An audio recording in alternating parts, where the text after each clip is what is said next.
Hello, everybody. This is Professor Hasse. It's week number 5 of our Business 270 class. We're starting the second half of our semester. And as you can see, the dates are screwed up on this agenda, but it's September 19th to the 25th with a paper due this coming Sunday, September 25th at midnight. Today's date is Monday, September 19th, and we're talking about sampling again this week. Sampling methods and the central limit theorem. Most specifically, our paper is going to be on sampling distribution of the sample mean, and I'll explain that in just a minute.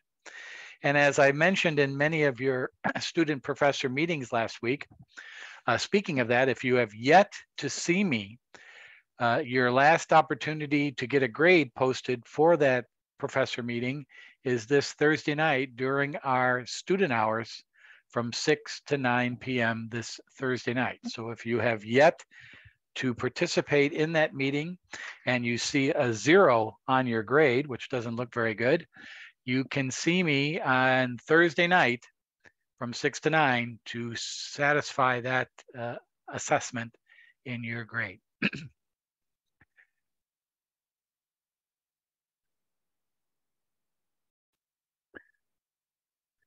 So this week in Blackboard, you should pay close attention to the report card section of your Blackboard. All your grades have been posted.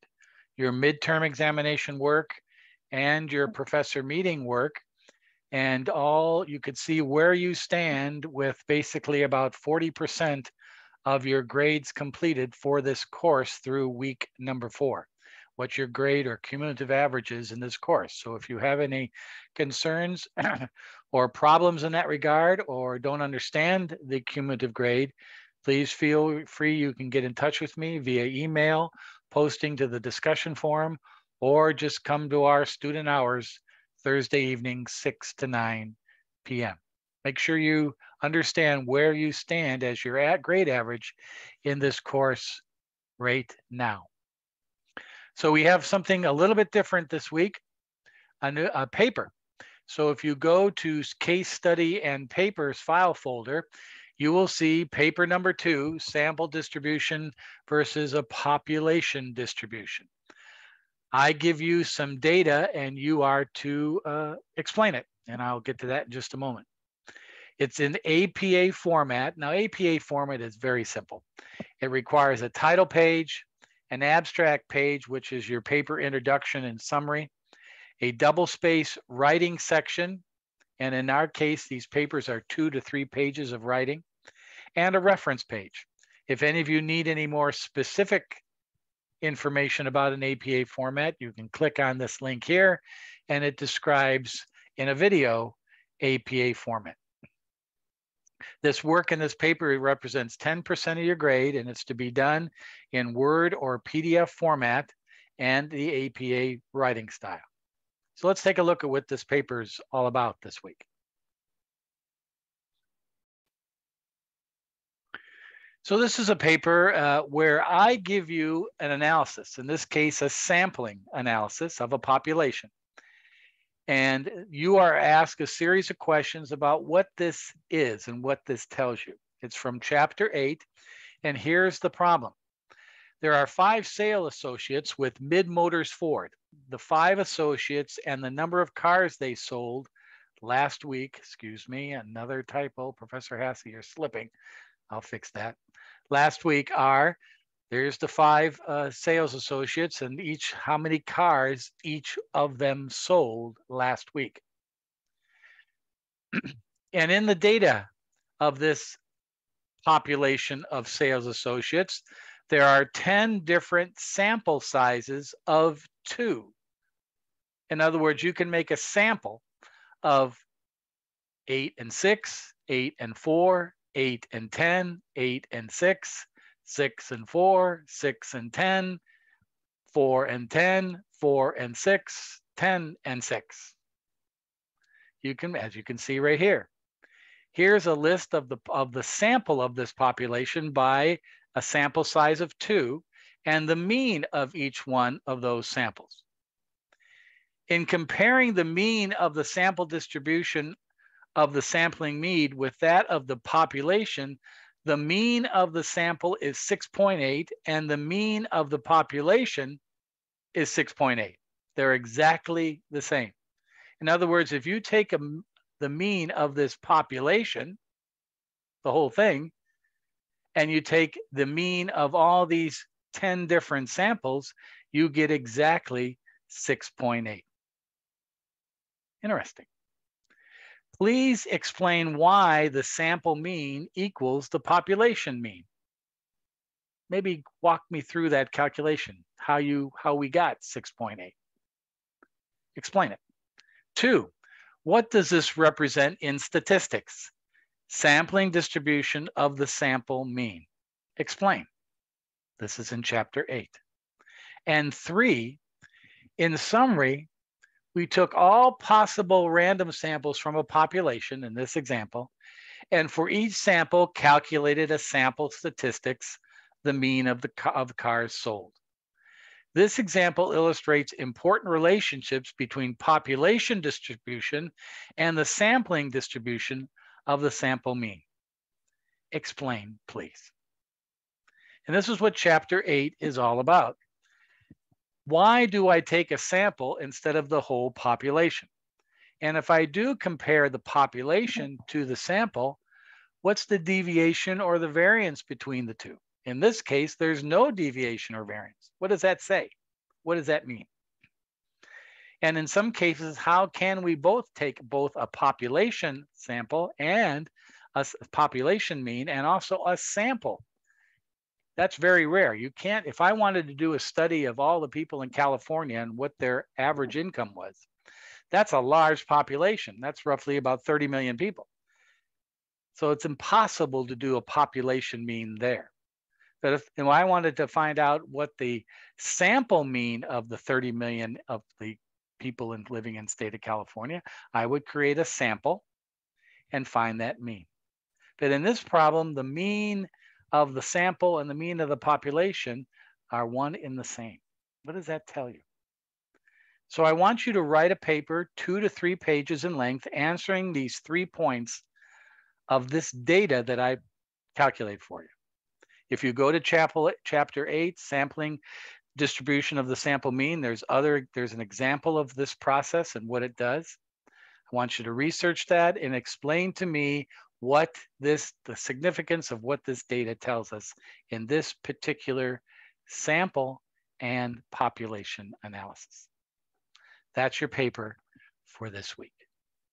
It's due Sunday, September 25th. Title page, abstract page, 2 to 3 pages of answering those 3 points, and then a reference page if you go outside of your textbook and find other sources of information to answer this problem. And I would urge you to do so. So we're going to do this paper this week and then another paper next week, which will be on, we're kind of going backwards in time next week. We're going to be doing case paper number 3 on chapter 6. And we'll talk more about that in our Friday video and our video for week 6. So that is our work for this week. So what is our work for this week? Let's talk about it. As I just said in my example about why sample the population, was like my example, the number of people in the state of California. To contact the whole population would be time consuming, very cost ineffective, physically impossible. The people who are going to be doing the tests are going to be going nuts. It's too destructive.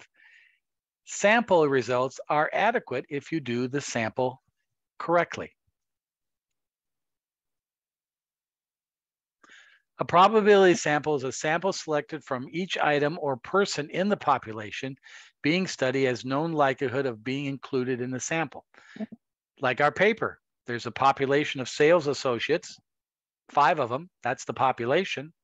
And the sample of that population is separating it into sizes of 2 associates at once. That's the sample. And here's are the common probability samples that are talked about in Chapter 8.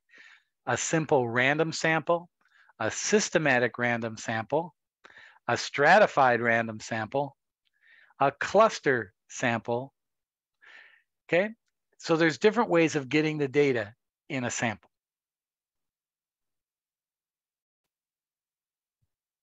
Once you determine your sample, you can determine a sampling error. This is important. A sampling error is the difference between the sample statistic, let's say a mean, and its corresponding population parameter.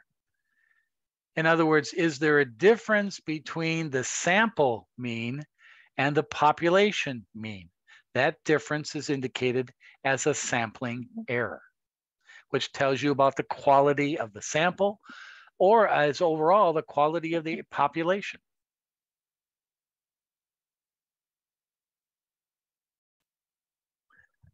A sampling distribution of the sample mean is the sampling distribution of a sample mean is a probability distribution consisting of all the possible sample means of a given sample size selected from a population. Sound familiar?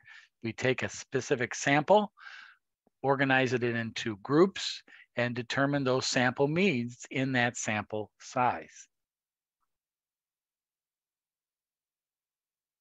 Here's an example.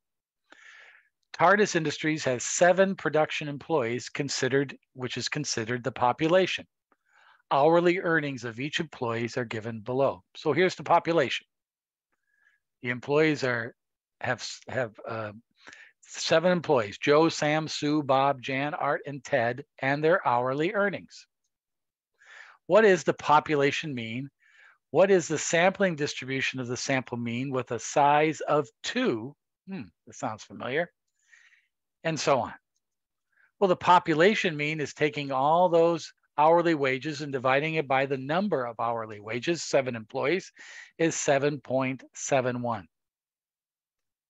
To arrive at the sampling distribution of the sample mean, we need to select all the possible samples of 2, then compute the mean of each sample. And there are 21 possible samples of these 7 employees. And here they are here. Doesn't this look familiar? Notice each sample is a specific 2 employees together and their hourly earnings. The sum of that and divide by 2 is their mean. So it's a mean of all these different sample groups. And here's the data. There's 3 at 7, 9 at 750, 6 at 8, and 3 at 850. There's your probability of that sample in those particular hourly wages. Then you can take the sum of all those samples, divide by the numbers, there's our sample mean, and there's the probability population distribution and the distribution of the sample mean. These are the observations that can be made from this analysis. The mean of the distribution of the sample mean is 7.71, which is equal to the mean of the population. The spread in the distribution of the sample mean is less than the spread in the population values. As size of the sample is increased, the spread of the distribution of the sample mean becomes smaller. The shape of the sampling distribution of the sample mean and the shape of the frequency distribution are different. The distribution of the sample mean tends to be more bell-shaped and approximate the normal probability distribution. The normal probability distribution. This is a good review and a good study guide for your paper and what I'm looking for. Right from here, learning objective 4 in your textbook and this PowerPoints, which the PowerPoints are in week 5 of your Blackboard. Then we get to the definition, and this does not involve in this paper, but a key point of chapter 8 is the central limit theorem, a key statistic analysis in statistics. Let's take a look at a video of that theorem. about what is easily one of the most fundamental and profound concepts in statistics, and maybe in all of mathematics, and that's the central limit theorem. Central limit theorem. And what it tells us is we can start off with any distribution that has a well-defined mean and variance. And if it has a well-defined variance, it has a well-defined standard deviation. And it could be a continuous distribution or a discrete one. I'll draw a discrete one just because it's easier to imagine, at least for the purposes of this video. So let's say I have a discrete probability distribution function.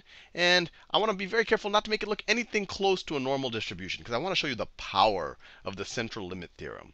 So let's say I have a distribution. Let's say it can take on values 1 through 6. 1, 2, 3, 4, 5, 6. It's some kind of crazy dice that's very likely to get a 1. Let's say it's impossible. No, let me make that a straight line. You're very high likelihood of getting a 1. Let's say it's impossible to get a 2. Let's say it's an okay likelihood of getting a 3 or a 4. Let's say it's impossible to get a 5. And let's say it's very likely to get a 6 like that. So that's my probability distribution function.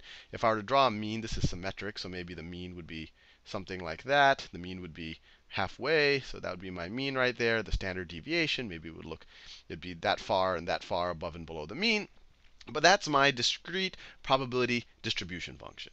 Now what I'm going to do here, instead of just taking samples of this random variable that's described by this probability distribution function, I'm going to take samples of it, but I'm going to average the samples and then look at those samples and see the frequency of the averages that I get. And when I say average, I mean the mean. So let's say, and let me define something. Let's say my sample size, and I could put any number here, but let's say first off we try a sample size of n is equal to 4. And what that means is I'm going to take 4 samples from this. So let's say the first time I take 4 samples, so my sample size is 4. Let's say I get a 1, let's say I get another 1, and let's say I get a 3, and I get a 6.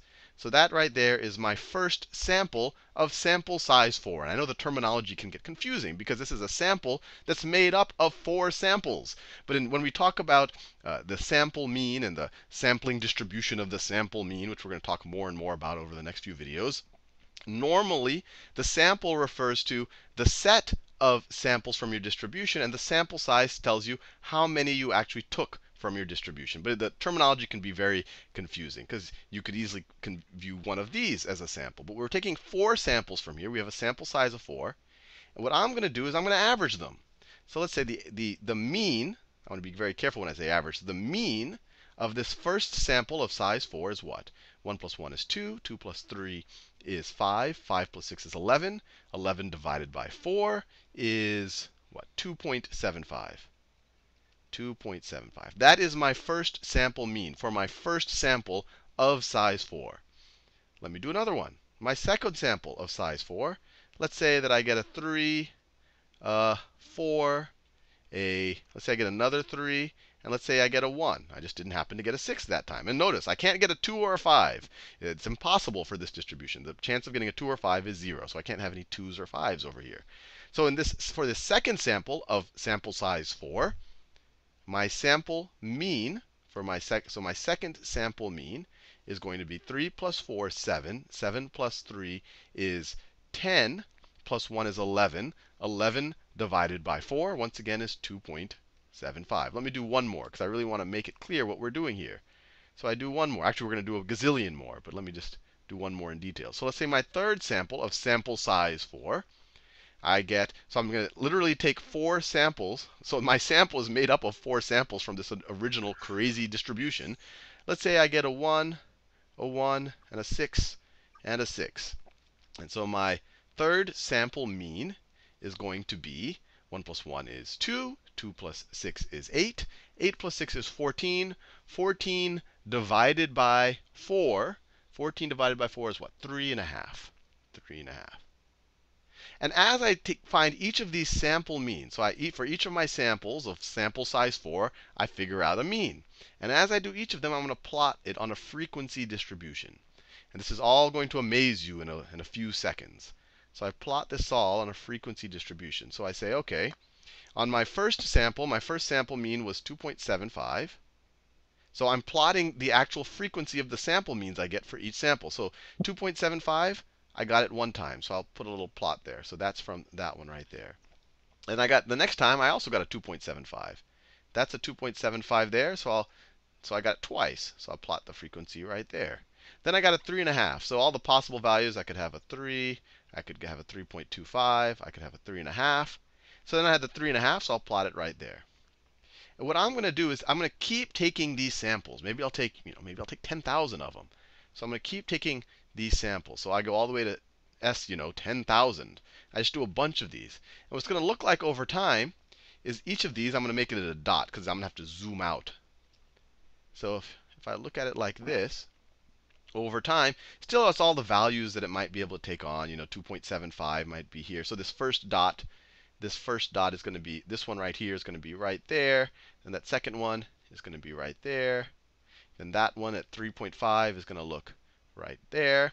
But I'm going to do it 10,000 times because I'm going to have 10,000 dots. And let's say as I do it, I'm going to just keep plotting them. I'm just going to keep plotting the frequencies. I'm just going to keep plotting them over and over and over again. And what you're going to see is, as I take many, many samples of size 4, I'm going to have something that's going to start kind of approximating a normal distribution. So each of these dots represent an incidence of a sample mean. So as I keep adding on this column right here, that means I kept getting the sample mean 2.75. So over time, I'm going to have something that's starting to approximate a normal distribution. And that is the neat thing about the central limit theorem. So the central limit, and this was the case for, so in orange, that's the case for n is equal to 4. This was for sample size of 4. Now, if I did the same thing with a sample size of maybe 20. So in this case, instead of just taking 4 samples from my original crazy distribution, every sample I take 20 instances of my random variable, and I average those 20, and then I plot the sample mean on here. So in that case, I'm going to have a distribution that looks like this. And we'll discuss this in more videos. But it turns out if I were to plot the sample, 10,000 of the sample means here, I'm going to have something that, two things. It's going to even more closely approximate a normal distribution. And we're going to see in future videos, it's actually going to have a smaller, well, let me be clear. It's going to have the same mean. So if that's the mean, this is going to have the same mean. But it's going to have a smaller standard deviation. So I should plot these from the bottom because you kind of stack it. One you get one, then another instance, and another instance. But this is going to more and more approach a normal distribution. So the reality is, and this is what's super cool about the central limit theorem, as your sample size